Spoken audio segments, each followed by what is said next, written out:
Good morning mga kayoyaw. Nandito tayo ngayon sa Malolos, Bulacan, kung saan hunting tayo ng palakang bukid. Ito pala yung palakang bukid na nakuha ko. Nakakuha tayo ngayon sa Malolos Market. 4 hours tayo nag-aantay ng palaka sa Malolos Market. So ayan, nagwagi tayo mga kayoyaw. Bang!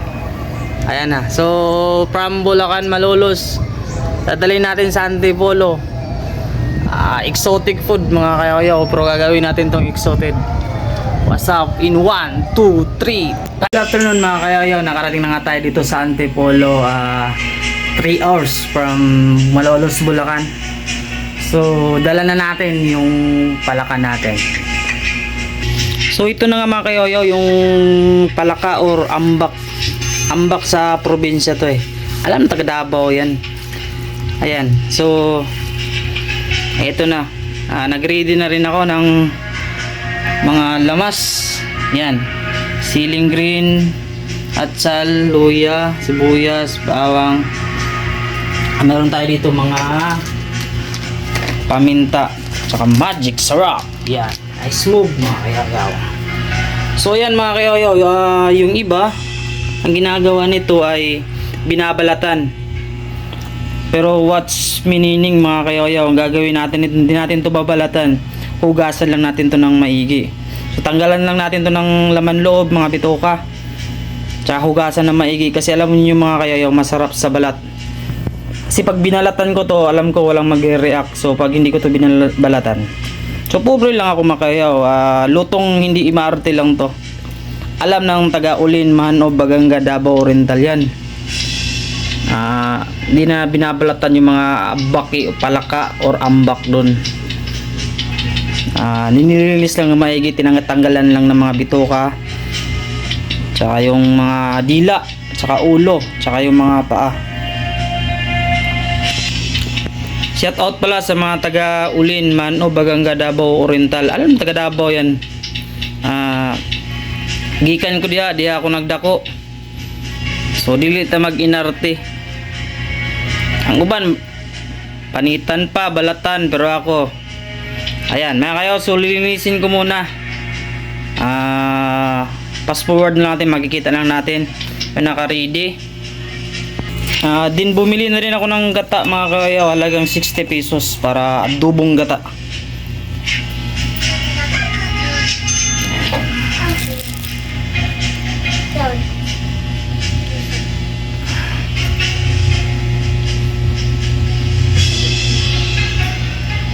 So lilinisin ko na muna mga kayoyaw para lulutuin na natin ng.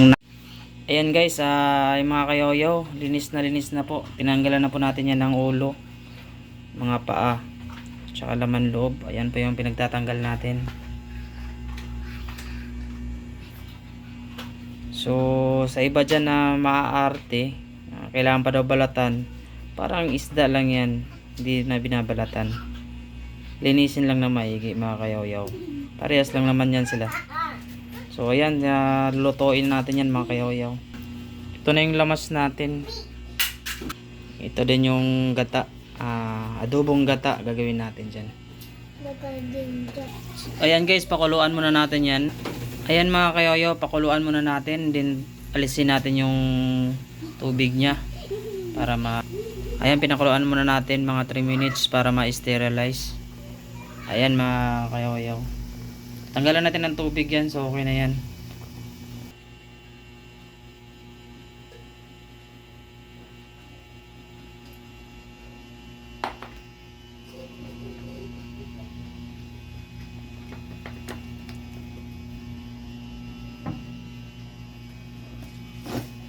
So yan guys, magigisa na tayo ng mga lamas. Yan. Ayan palaka natin. Na pakuluan na po natin yan.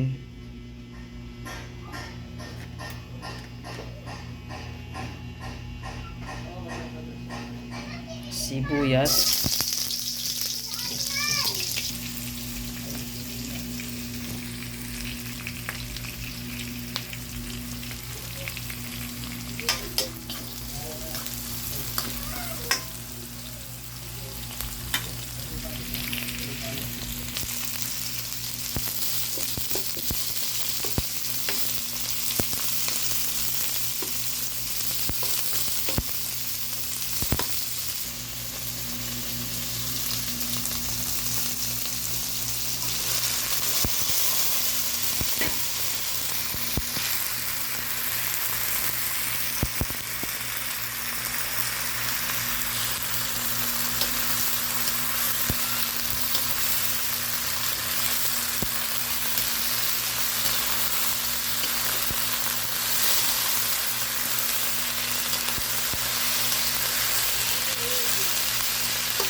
Ayan, nalagay na natin mga kayoyo yung gata.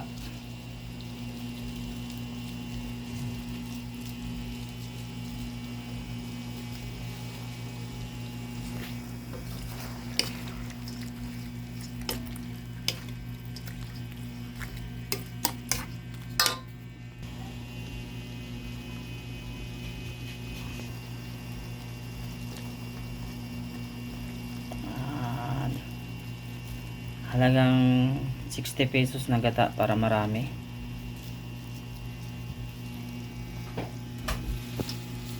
Ayan mga kayoyaw, pinapakuluan natin ng gata. So hintayin natin yan mga siguro mga 5 minutes.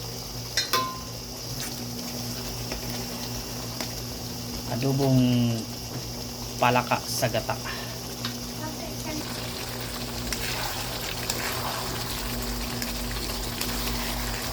Medyo pula-pula na mga kayoyaw. So ayan yung finished product natin mga kayoyaw. Adobong palaka sa gata. Ambak sa amin yan. Alam ng taga Davao yan. Yan. Bang. Halagang 350 palaka at saka mga lamas siguro niya nasa mga 65. Tsaka plus import. So mga ito halagang 500 na lang to mga kayo, estimate na lang to. Ayan, sulit to, sulit. Alak na lang ko lang. So